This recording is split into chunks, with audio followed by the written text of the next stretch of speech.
बच्चों, मेरा नाम रोशनी है और मैं क्लास 11th के biology breathing and exchange of gas को पढ़ाने वाली हूँ। और इसे मैं पूरा बेसिक से बेसिक पढ़ाऊँगी। जैसे हमारे शरीर में काम करने के लिए हमें ऊर्जा चाहिए होती है, तो हम खाना खाते हैं, भोजन करते हैं, तो फूड भी इंजेस्ट करते हैं, तो वो carbohydrate and protein and fat form में होता है, तो उसे डाइजेशन होता है। डाइजेशन से ब्रेक डाउन हो जाता है ये सब। तो यह glucose, amino acid, fatty acid और ग्लिसरॉल में चेंज होता है, जिससे हमारी सेल इसे आसानी से एब्जॉर्ब कर लेती है। Cell absorb this simple form, utilize them to produce energy. अब हेडिंग डालते हैं ब्रीथिंग किसे कहते हैं, तो simple intake of air, inhalation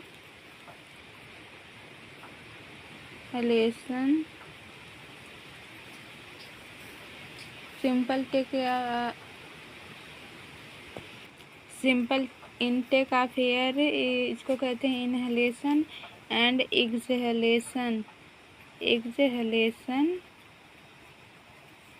of air. ये दोनों मिलके ब्रीथिंग कहलाता है। इनहलेशन प्लस एक्सहेलेशन मिलके ब्रीथिंग कहलाता है। According to NCERT, breathing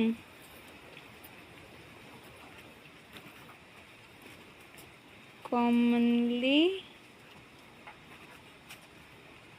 called as respiration।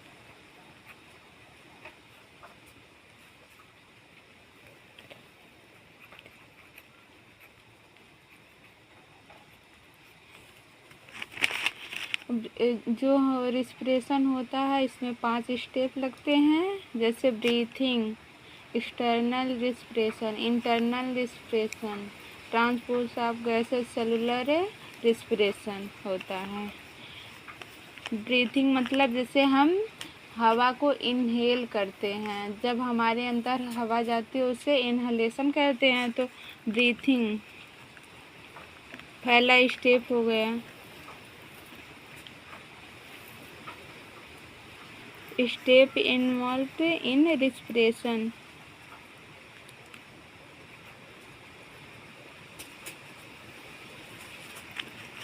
पहला हो गया ब्रीथिंग,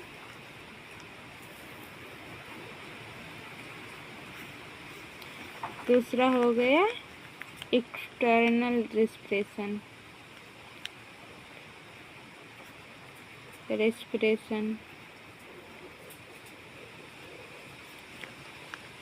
तीसरा हो गया ट्रांसपोर्ट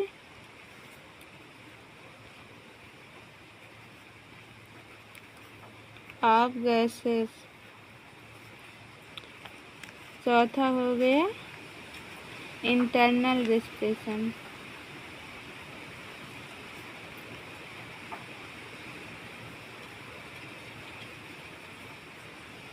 पांचवा हो गया सेलुलर रिस्पिरेशन,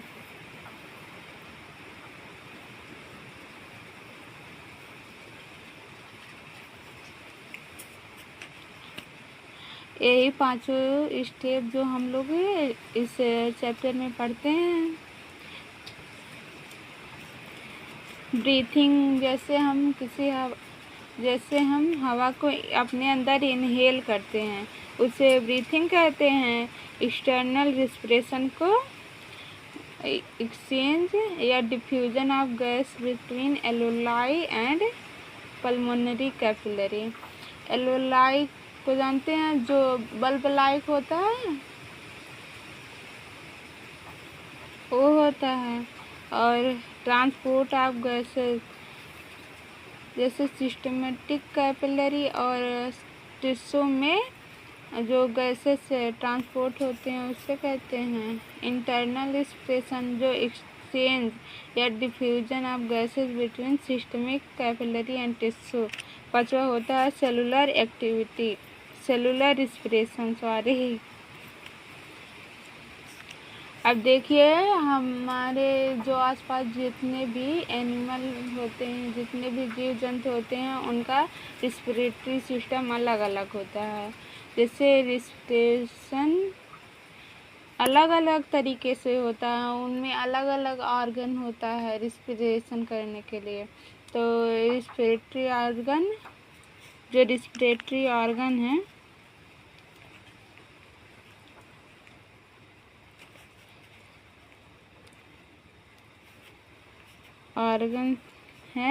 वो डिपेंड करते हैं कि लेवल ऑफ ऑर्गेनाइजेशन पे, हैबिटाट पे।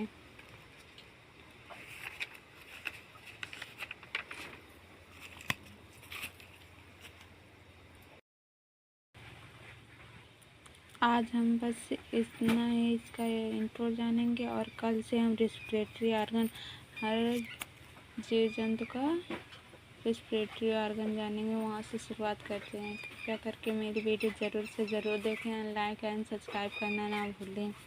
Thank you.